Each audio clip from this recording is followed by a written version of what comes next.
How does this idea of a hands-on exploratorium relate to everyday living?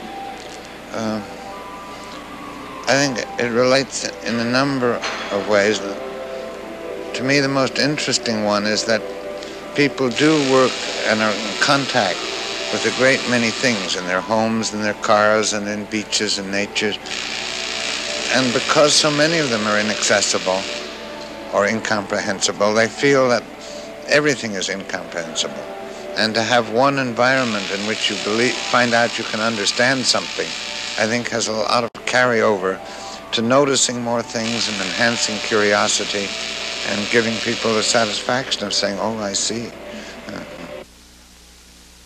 I'm holding a freshwater crayfish in my hand, and these are found all over in streams in Northern California and Southern California, all across America. They eat them in Louisiana. They eat the abdomen part of the crayfish, which you can see here.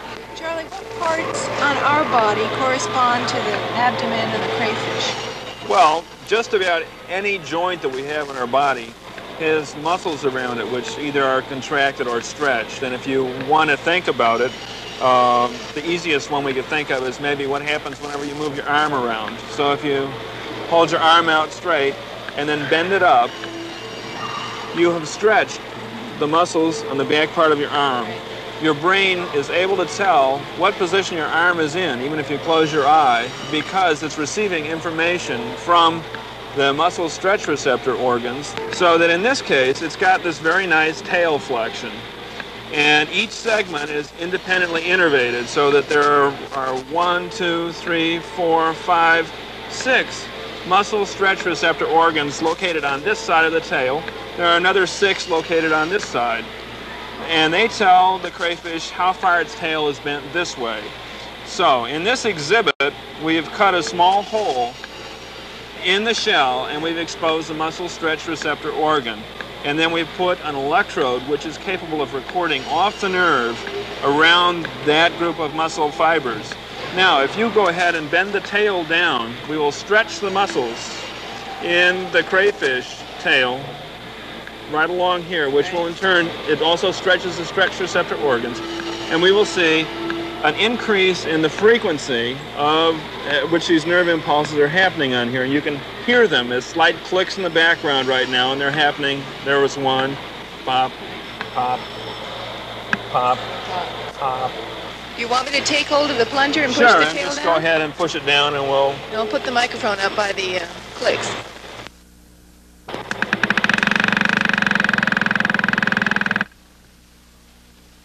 So, and when you lift off, it stops. And if you, okay, now that's maximal bend in that case. So now if you go to an intermediate place, I've just increased it a little bit. As I push it down further, it's going to increase a little bit more further.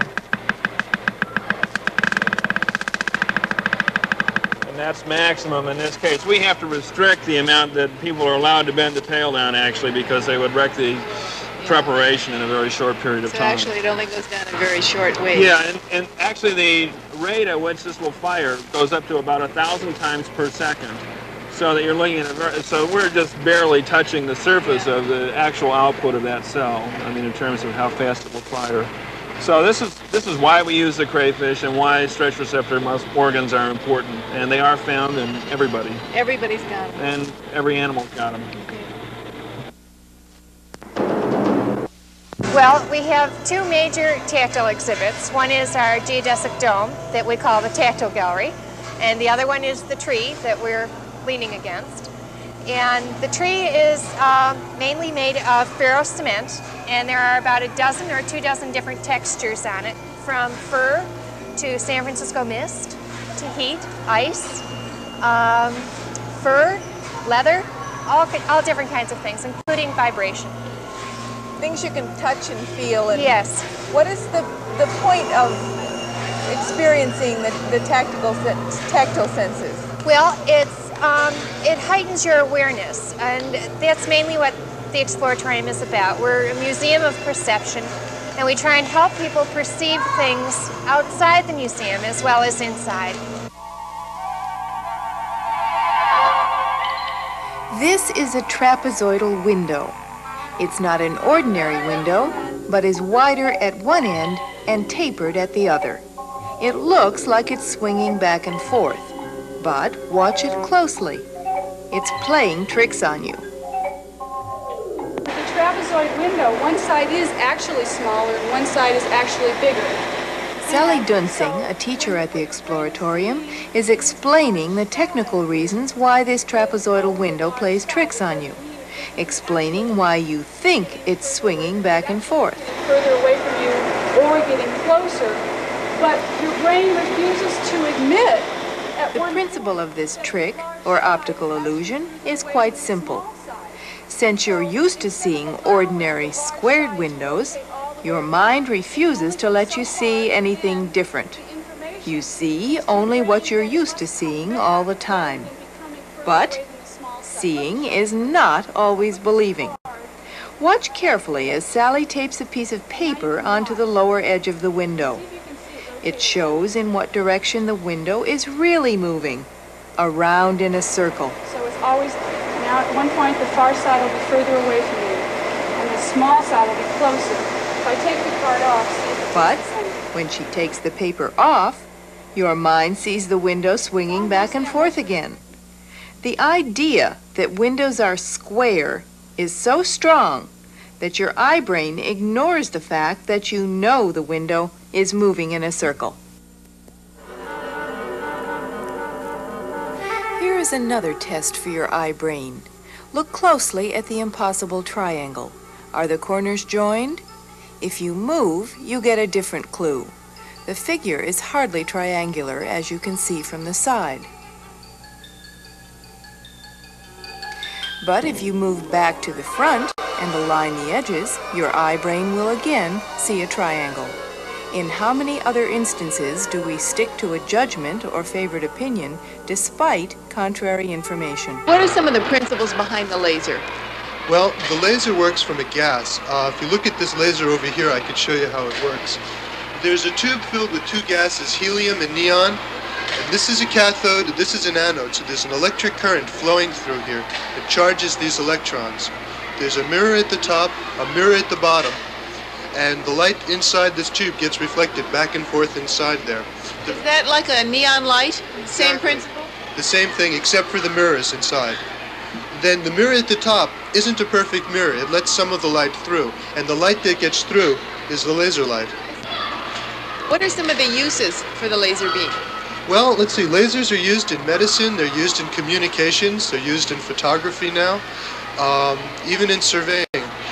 Keeping a straight line is something that you need for surveying. I used to work in a coal mine. And in a coal mine, you dig the coal out in tunnels, and it's very important that the tunnels are straight because the space between the tunnels is what holds up the roof, Right.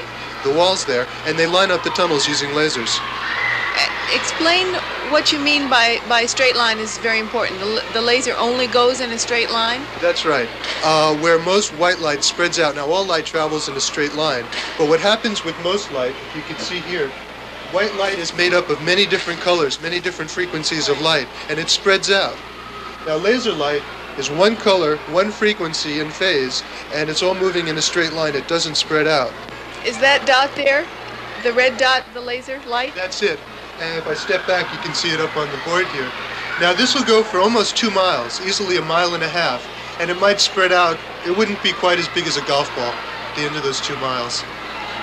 Bob, can you explain how the laser is used in photography? What happens is, to make a photograph with a laser, it's called a hologram. And what we do is we take the light from a laser, coming up this way, and we would split it so that some of the light would go through here onto a photographic plate, and then some of the light is split up off the object that we want to photograph. The light from this object is then reflected down onto the plate. Now, this light actually spreads out here and here. Because of the nature of laser light, it's coherent light, it's light that goes in a straight line. The photograph that we get on this plate, when we hold it up, develop it, hold it up, and shine a laser into it, we'll see this object 360 degrees. If we move over to, well, 180 degrees actually, the whole front. and it's like a three-dimensional object. If we move around to one side of it, we'd see the right side of the object. Move around to the other side, we could see the left side of the object. This is a hologram. Just like we talked about before, we have the plate and it's been developed, and we have a light source, a laser, shining on it. When you look at the plate from the right side, you'll see the right half of the skull. When you move around to the front, you'll see the skull from straight on, and when you move around to the left, you'll see the skull from the left side. You can see it all the way around.